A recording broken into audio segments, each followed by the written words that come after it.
5 second. Bharat एक कृषि प्रधान देश है। पूर्व में गांव की लगभग 95% आबादी कृषि उत्पादन से जुड़ी रही है।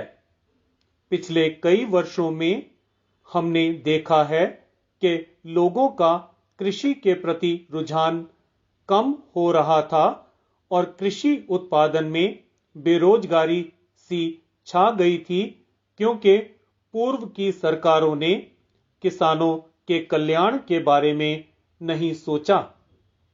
लोग कृषि व्यवसाय को छोड़कर अन्य कार्यों में ज्यादा रुचि दिखा रहे थे।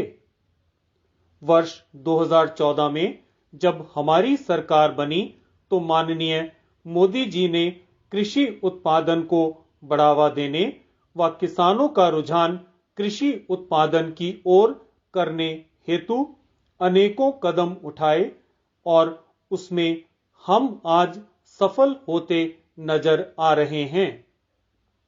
आज फिर किसान का रुझान कृषि की ओर जा रहा है। माननीय मोदी जी ने किसान सम्मान निधि व पेंशन योजना की शुरुआत करके सिद्ध कर दिया है कि हमारी सरकार गांव, गरीब, किसान तथा मजदूर की है।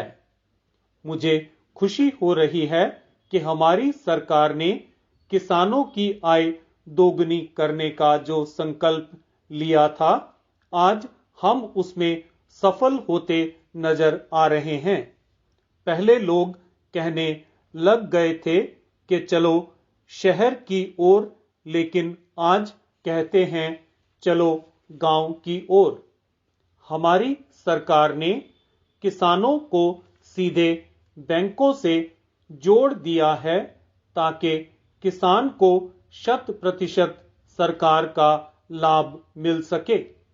कुछ वर्ष पूर्व हमने वो भी दिन देखे हैं जब किसान यूरिया के लिए भटकता था।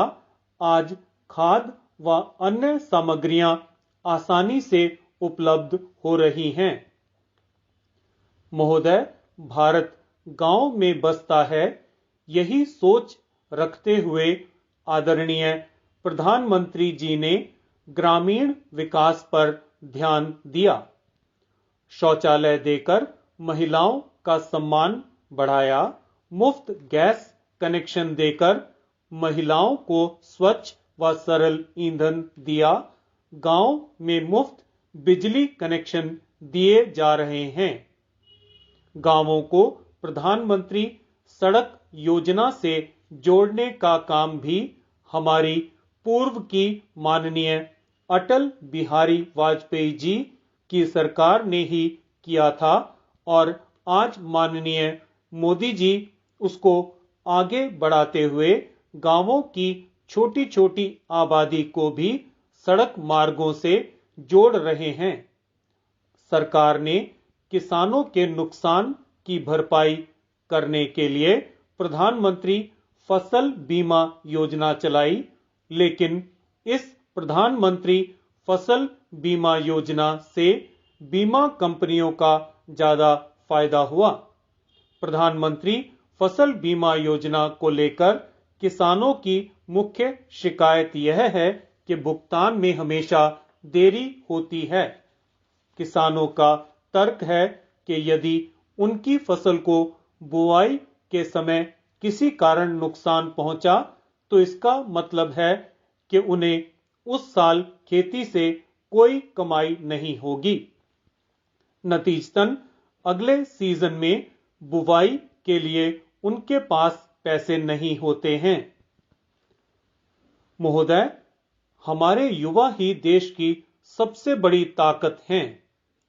भारत दुनिया का सबसे युवा देश है और 21वीं सदी के युवा भारत की उम्मीदें तथा उसके सपने हमारी सरकार की नीतियों, निर्णयों को प्रेरित करते रहे हैं। इसलिए सरकार ने युवाओं को कौशल विकास का प्रशिक्षण दिया है। आने वाले समय में 600 से ज्यादा प्रधानमंत्री कौशल विकास केंद्र भारत के युवाओं के कौशल को बढ़ाने में अहम भूमिका निभाएंगे। महोदय, शिक्षा के बिना विकास की अवधारणा पूरी नहीं हो सकती है। इसीलिए हमारी सरकार उच्च स्तरीय शिक्षा संस्थानों की स्थापना कर रही है। शिक्षा के स्तर को सुधारने के लिए सरकार द्वारा कई दिशाओं में अनेक प्रयास किए जा रहे हैं।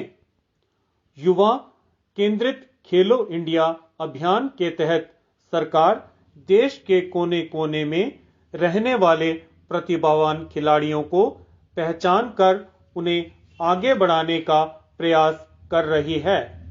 आज इसका अच्छा परिणाम देखने को हमें मिल रहा है कि हमारे खिलाड़ी राष्ट्रीय और अंतर्राष्ट्रीय स्तर पर पदक लाकर देश का गौरव बढ़ा रहे हैं। ऐसे सभी खिलाड़ियों को आगे लाने के लिए सरकार संकल्पित होकर योजनाबद्ध तरीके से कार्य कर रही है। महोदय, हमने जो बातें कही हैं उनमें चिंता व्यक्त की गई है कि बेरोजगारी की दर बढ़ रही है।